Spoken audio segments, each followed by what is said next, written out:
जो इस क्लास में हम लोग सॉल्व करेंगे एनसीईआरटी के एक्सरसाइज 5.1 का क्वेश्चन नंबर 14।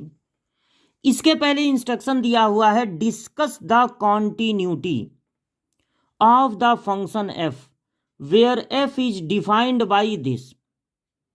हमारा फंक्शन डिफाइन है 3 से 4 से 5 से अलग अलग इंटरवल पे।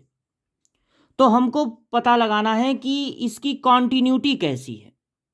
देखिए, अगर आप किसी फंक्शन का ग्राफ बनाते हैं और उस फंक्शन में एक्स की जगह जब आप 2 रखते हैं 1 रखते हैं तो मिला, फंक्शन की वैल्यू मिली, 1.1 पर मिली, 1.2 पर, 1.9 पर भी मिली। लेकिन जैसे ही आपने 2 रखा y की वैल्यू मिली ही नहीं।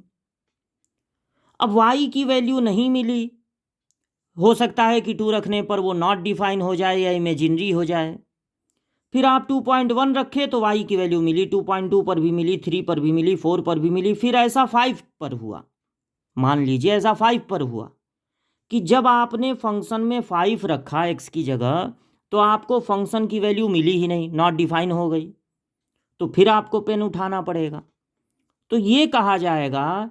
और उसके बाद 5.1 पे, 5.4 पे, 6 पे, 7 पे, 8 पे फिर y की वैल्यू, मतलब फंक्शन की वैल्यू मिलती चली गई, मिलती चली गई। तो ये कहा जाएगा कि आपका फंक्शन 2 और 5 पे डिसकॉन्टिन्यूअस है, 2 और 5 पे डिसकॉन्टिन्यूअस है।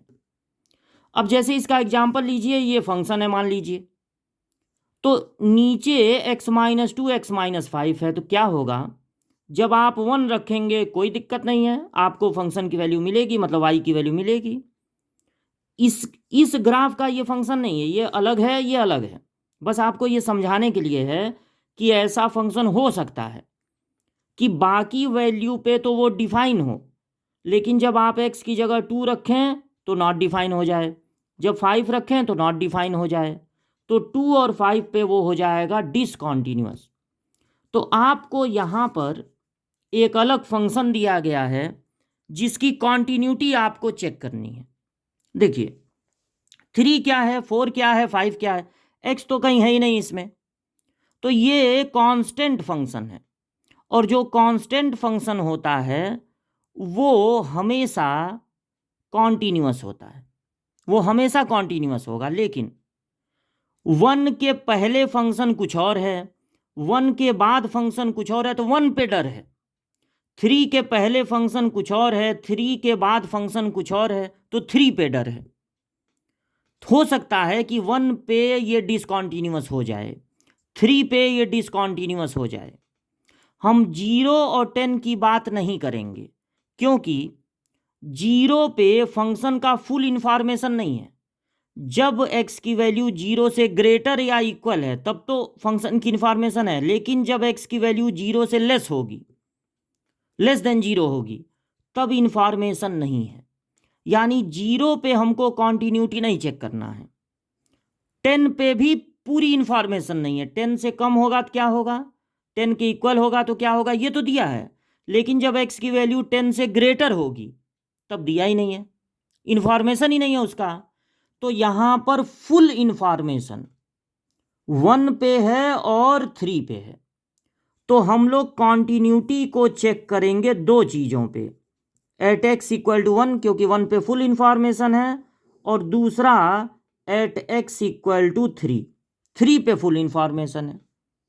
और इसी 1 और 3 पे हमको बताना है कि पेन उठाना पड़ेगा कि नहीं।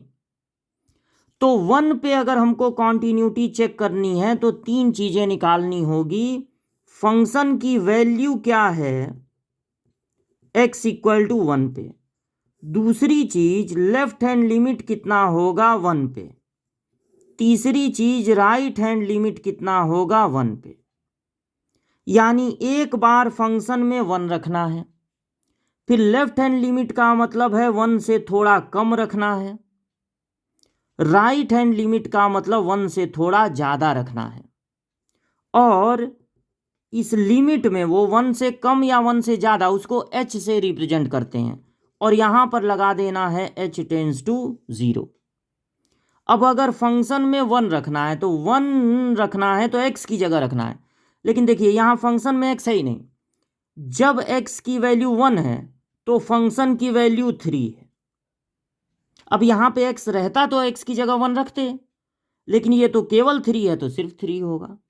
1 से कम अगर रखना है x की वैल्यू लेस देन, इतना कम नहीं कि 0 से भी कम हो जाए, ये h की वैल्यू बहुत छोटा सा 0.1 0.001 एक बहुत छोटी सी वैल्यू होती है।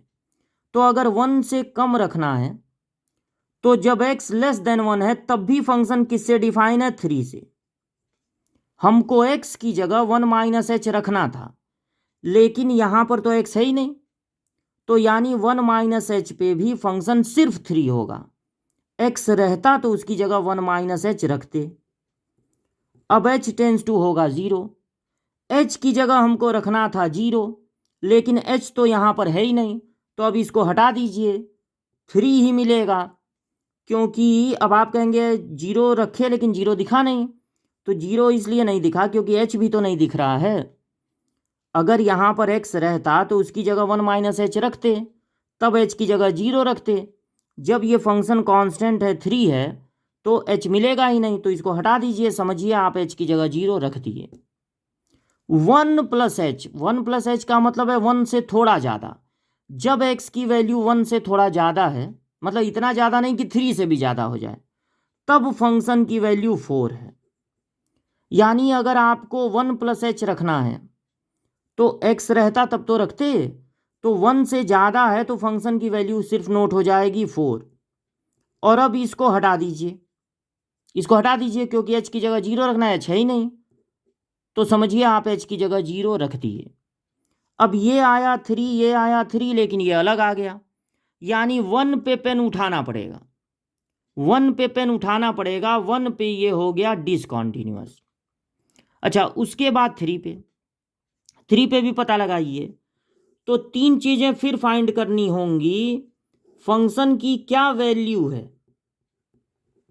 x इक्वल टू 3 पे, लेफ्ट हैंड लिमिट कितना है 3 पे, राइट हैंड लिमिट कितना है 3 पे, ये तीनों चीज़ें पता लगानी है। तो फंक्शन में रखना है 3, और 3 पर लेफ्ट हैंड लिमिट मतलब 3 से थोड़ा कम रखना है, और 3 पे राइट हैंड लिमिट का मतलब 3 से थोड़ा ज़्यादा रखना है, और इन दोनों में h टेंस टू हो जाएगा 0। अब देखिए, जब x की वैल्यू एग्जैक्ट 3 है, यहाँ नहीं है इक्वल टू 3, जब x इक्वल टू 3 है तो फंक्शन डिफाइन है 5 से। जब 3 से कम रखना है, x लेस देन 3 है, इतना कम नहीं कि 1 से भी कम हो जाए, थोड़ा सा कम, तो 3 से कम रखना है तो फंक्शन डिफाइन है 4 से, और यहाँ h टेंस टू 0 होगा। x रहता तो उसकी जगह 3 माइनस h रखाता, x है ही नहीं तो जो है कांस्टेंट वही नोट हो जाएगा। अब इसको हटा दीजिए तो आया 4, और 3 प्लस h रखना है मतलब 3 से ज़्यादा, इतना ज़्यादा नहीं कि 10 से भी ज़्यादा हो जाए, 3 से थोड़ा सा ज़्यादा। तो जब x की वैल्यू 3 से ज़्यादा है तो फंक्शन डिफाइन है 5 से, उसमें x है ही नहीं कि ये रखें, तो सिर्फ 5 ही लिखेंगे, h टेंस टू कर देंगे 0। अब h की जगह 0 रखना था, h तो है ही नहीं, तो इसको हटा दीजिए। समझिए आप h की जगह 0 रख दिए। अब ये तीनों आपस में इक्वल नहीं आए तो 1 पर डिसकंटीन्यूअस है, ये तीनों भी आपस में इक्वल नहीं आए तो 3 पर डिसकंटीन्यूअस है। तो यही आपको आंसर में लिख देना है, it is discontinuous at x equal to 1 and x equal to 3। अब आप कहेंगे कि 0 पे ये बात क्यों नहीं पता लगाए, 10 पे क्यों नहीं पता लगाए? क्योंकि 0 पे फुल इंफॉर्मेशन नहीं थी, 10 पे भी फुल इंफॉर्मेशन नहीं है।